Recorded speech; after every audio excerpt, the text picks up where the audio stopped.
पांचवा जो है मेजरमेंट एंड अकाउंटेबिलिटी। एक बार आपने जब लक्ष्य निर्धारित कर लिया तो आप उसके लिए जिम्मेदार हो जाते हैं, और जब जिम्मेदारी आपके ऊपर आ जाती है तो आप उसको नापने लगते हैं कि हाँ भाई, मैंने आज ये निश्चय किया था तो मैंने उस निश्चय को कहाँ तक अचीव किया है। मैंने जैसे आज 4 घंटा पढ़ाई करने का निश्चय किया था, तो मैंने क्या आज 4 घंटे पढ़ाई की, या मैं 3 घंटे ही कर पाया?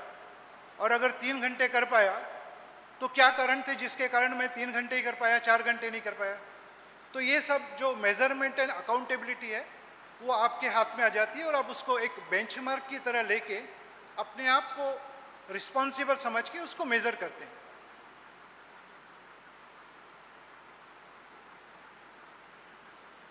ये कुछ स्मार्ट गोल जिसे कहते हैं, स्मार्ट लक्ष्य, इसका एक शॉर्ट फॉर्म है। ये है एक तो स्मार्ट गोल है, एक तो स्पेसिफिक। ये है इसके पीछे ही आपके लैपटॉप। हेलो इसको ऑन करो। ये हेलो। तो यहां जैसे मैंने लिखा हुआ है specific, make your goal specific and narrow for more effective planning. जैसे कई बार हम लोग सोचते हैं ना कि मुझे क्रिकेट प्लेयर बनना है। अब क्रिकेट प्लेयर बनना है, ये तो बहुत बड़ा स्कोप है। अब इसमें आप स्कोप को शॉर्ट करना पड़ेगा आपको। जैसे मैं विकेट कीपर बनना चाहता हूँ, बैट्समैन बनना चाहता हूँ, बॉलर बनना चाहता हूँ, तो इसी तरह हमें एक स्पेसिफिक लक्ष्य निर्धारित करना पड़ेगा। एक जनरलाइज लक्ष्य निर्धारित करने से कुछ नहीं होगा। अब उसमें भी आप बहुत स्पेसिफिक जा सकते हैं। बॉलर भी बनना है तो मुझे कौन सा बॉलर बनना है, लेफ्ट स्पिन करनी है, लेग ब्रेक डालना है, यानी तरह तरह के जो ऑप्शंस होते हैं उसमें आप रिसर्च करना पड़ेगा गोल निर्धारित करने के लिए। आपके पास गूगल सर्च होता है, बहुत सारी लाइब्रेरीज होती हैं, तो उस लाइब्रेरीज में स्टडी करके आप अपने गोल को डिटेल में निर्धारित करना पड़ेगा। सिर्फ एक जनरलाइज निर्धारण से कुछ नहीं होगा, एक स्पेसिफिक निर्धारण करना पड़ेगा। दूसरा है ये मेजरेबल होना चाहिए। Define what evidence will prove you are making progress and reevaluate when necessary. अब मेजरेबल से बड़ा ही सिंपल सा है कि जैसे आप मैथमेटिक्स में अपना स्किल डेवलप करना चाहते हैं। अब मैथमेटिक्स में स्किल डेवलप करने के लिए एक ही जरिया है कि आप मैथमेटिक्स के क्वेश्चन पेपर्स दें, और उस क्वेश्चन पेपर में आप टारगेट कर रहे हैं कि मुझे 100 में से 100 मिले, तो ये हो गया आपका मेजरेबल गोल। आप जब एक्सपर्टाइज डेवलप करते हैं और 100 में से 90 आते हैं तो आप फाइंड आउट करते हैं कि 90 क्यों आए, 100 क्यों नहीं आए, मुझ में क्या कमी थी, और वो कमी को दूर करने के लिए मुझे क्या करना चाहिए। तो गोल का मेजरेबल होना जरूरी है। तीसरी बात जो है attainable. Make sure you can reasonably accomplish your goal with in a certain time frame. Time frame बहुत जरूरी है, नहीं तो गोल तो फिर टाइम फ्रेम नहीं होगा तो वो असीमित हो अनलिमिटेड हो जाएगा। तो यू कैन रीजनेबली अकम्प्लिश, हाँ, ऐसे गोल ही फिक्स कीजिए जो आप कर सकते हैं, जो आपके लिए पॉसिबल है। आप जिस समाज में हैं, या जो आपके वैल्यूज़ हैं, या जो आपके रिसोर्सेस हैं, उन रिसोर्सेस, उन वैल्यूज़ और उस सोसाइटी को देखते हुए आपको अपने गोल निर्धारित करने हैं, जिसका मतलब है कि वो अटेनेबल गोल हो। चौथा पॉइंट जो है वो रिलेवेंट हो। Your goal should align with your values and long term objectives. ये सिंपल है, आपके वैल्यूज़ जो हैं, आपके सोसाइटीज़ के जो वैल्यूज़ है, ये उसके लाइन में होना चाहिए। अदरवाइज मीन्स लाइन में होना चाहिए मीन्स एकदम स्ट्रिजेंट नहीं है, आप अपने हिसाब से भी कीजिए। जहाँ आपको लगता है कि मेरे ये वैल्यूज़ मेरे तरक्की में ऑब्स्टेकल बन रहे हैं या मेरी तरक्की को रोक रहे हैं, तो आप बियॉन्ड द वैल्यूज़ जा सकते हैं, राइट। और चौथा जो पॉइंट है time based. Set a realistic ambitious end date for task prioritisation and motivation. Time based होना जरूरी है, ये सब आप जानते हैं कि टाइम इज़ मनी, और टाइम की वैल्यू करना हम लोग को बहुत समझना चाहिए। और गोल जो है वो टाइम बेस्ड होना चाहिए कि मुझे इतने पीरियड में या इतने महीने में या इतने 6 महीने में 7 महीने में मुझे मैथमेटिक्स में 100 आउट ऑफ 100 लाने हैं। ठीक है, okay.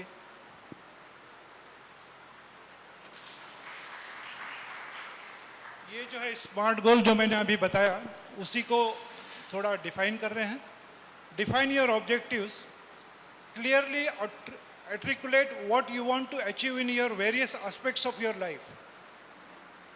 Make it specific. Narrow down your objectives to be precise about what you want to accomplish, who is involved, and what resources you need.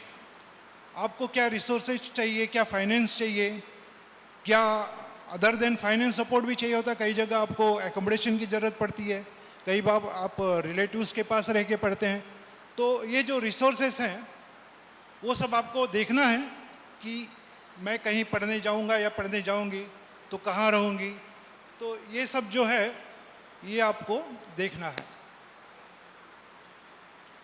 Ensure it measurable, establish criteria to track progress and determine when you achieved your goal. And goal ऐसे unlimited तो हो नहीं सकता, तो एक fix गोल रखना पड़ेगा और जब अचीव करें तब आपको सेलिब्रेट भी करना है कि भाई मैंने गोल अचीव कर लिया। एंड यू विल गेट अप्लॉजेस, जैसे आपको स्वागत होगा, आपका अप्रिशिएट किया जाएगा अलग अलग लोगों द्वारा। वेरीफाई इट्स रिलेवेंट, ये तो ठीक है। मेक इट टाइम बाउंड, ये मैंने ऑलरेडी आपको बताया। Action plan setting smart goals, ये मैं आपके लिए पढ़ देता हूँ। Define your objectives clearly, articulate what you aim to achieve with your goals, whether it's a personal growth, career development, skill development, or any other aspect of your life. Having a clear understanding of your objective will guide your goal setting process. अपने गोल को आपको समझना है कि ये क्या है। ऐसे किसी ने कह दिया या किसी रिलेटिव ने कह दिया या किसी समझ लीजिए माँ बाप ने कह दिया कि आपको ये बनना है, तो सबसे पहले आपको समझना है कि ये क्या चीज़ है और ये मैं अचीव कर सकता हूँ, नहीं कर सकता हूँ, आगे के लिए मेरे पास इस फील्ड में क्या अपॉर्चुनिटीज़ है, क्या क्या इसमें रिस्क है। तो ये सब फिक्स करने के बाद ही आपको खुद अचीव करना है, खुद डिसाइड करना है कि क्या मेरा गोल होगा। किसी तीसरे आदमी या किसी चौथे आदमी से आपका गोल डिसाइड नहीं होगा। कारण यह है कि जो गोल के जो फ़ायदे होंगे, जो घाटे होंगे, वो आपको ही देखना है, कोई तीसरा आदमी इसके लिए रिस्पॉन्सिबल नहीं रहेगा। तो define your objectives clearly, set priorities, determine the most important goal that align with your values, aspiration, current circumstances. Prioritizing your goal help you focus your time, energy and resources. Time, energy and resources ये बड़े limited होते हैं, इसलिए आपका गोल बड़ा ही important यानी specific होना चाहिए। Break down goals, divide your larger goals into smaller manageable task और माइलस्टोन्स। कई बार हम लोग बड़े बड़े गोल ले लेते हैं जो आज की परिस्थिति में या with in a certain time limit या 1 साल में 2 साल में अचीव नहीं कर पा सकते। तो ऐसे गोल्स को आप ब्रेक डाउन कर सकते हैं छोटे छोटे गोल्स में, जिसको हम लोग माइलस्टोन कहते हैं।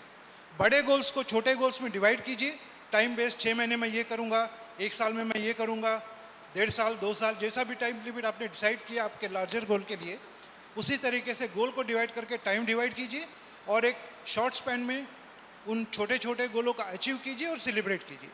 हर गोल का, हर माइलस्टोन को सेलिब्रेट करना ज़रूरी है, जिससे कि आप भी कि ये जो जर्नी है गोल अचीव करने की वो एंजॉयबल रहे।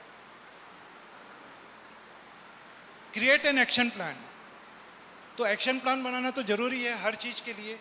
गोल भी जो भी आप अचीव करने चाहते हैं उसके लिए आप प्लानिंग कीजिए, उसको अपने कार्यान्वित कीजिए, डू, और जो भी डेविएशन उसको मिटिगेट करके फिर से उसको रिव्यू कीजिए कि कहाँ मैं शॉर्ट था, कहाँ मैं नहीं कर पाया, और जहाँ नहीं कर पाया उसको करने के लिए मुझे और क्या करना है, क्या क्या रिसोर्सेज इकट्ठे करने हैं, ये सब चीज़ें हैं।